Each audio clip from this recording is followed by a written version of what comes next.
उधमपुर के चिनैनी बनी संगम इलाके में बैसाखी मेले के दौरान हादसा पेश आया।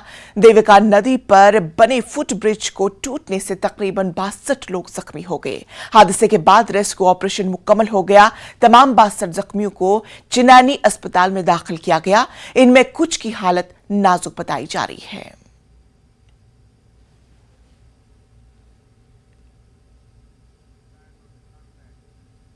सयाहती मकाम गुलमर्ग में आज गुलमर्ग गंडोला प्रोजेक्ट में जाली टिकट फराहम करने के एक और रैकेट का पर्दाफाश किया गया है।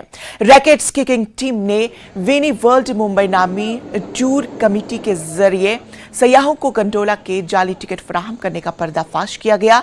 गुलमर्ग गंडोला स्टेशन के स्कीइंग पॉइंट पर मुंबई के 28 मुसाफिरों के एक ग्रुप को पकड़ लिया गया। ये मुसाफिर मुंबई से अपने टूर मैनेजर मुकरिना आनंद के जरिए एडिट शुदा जाली टिकट ले जा रहे थे। कपिल कार गुलमर्ग गंडोला की प्रेस रिलीज के मुताबिक प्रोजेक्ट के अफसरान की टीम ने इस फ्रॉड का पता लगाया और टूर मैनेजर ने एतराफ किया कि इसने खुद मुंबई में इन टिकटों में तरमीम की थी और मुसाफिरों को इन गैरकानूनी सरगर्मियों के बारे में इल्म नहीं था। देखिए, आज सुबह शौकत अहमद भट्ट जो हमारा गुलमर्ग गंडोला का इंचार्ज है, उनकी सदारत में सुबह चेकिंग स्क्वाड निकला। 28 लोगों का एक ग्रुप उन्होंने पकड़ा जिनकी आइडेंटिटी जो है टिकट्स के साथ मैच नहीं हो रही थी।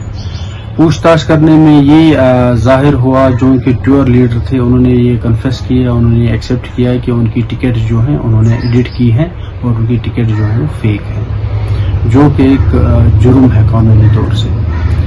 सारी टीम को फिर पुलिस के सामने पेश किया गया, स्पेशली टूर लीडर को तहकीकात के लिए।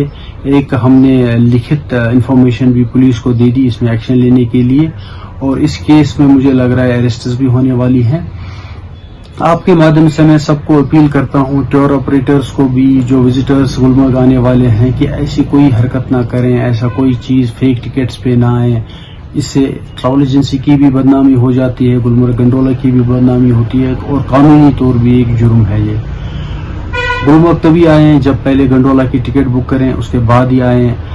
गंडोला की टिकट बुक करने का एक ही तरीका है, वो है हमारी वेबसाइट पे जाके ऑनलाइन बुक करने का, और कोई तरीका नहीं है। बेज़मीर इंसानों के झांसे में मत आइए, ऐसी कोई हरकत ना करें जो हमारे लिए भी परेशानी का सबब बने और आपके लिए भी।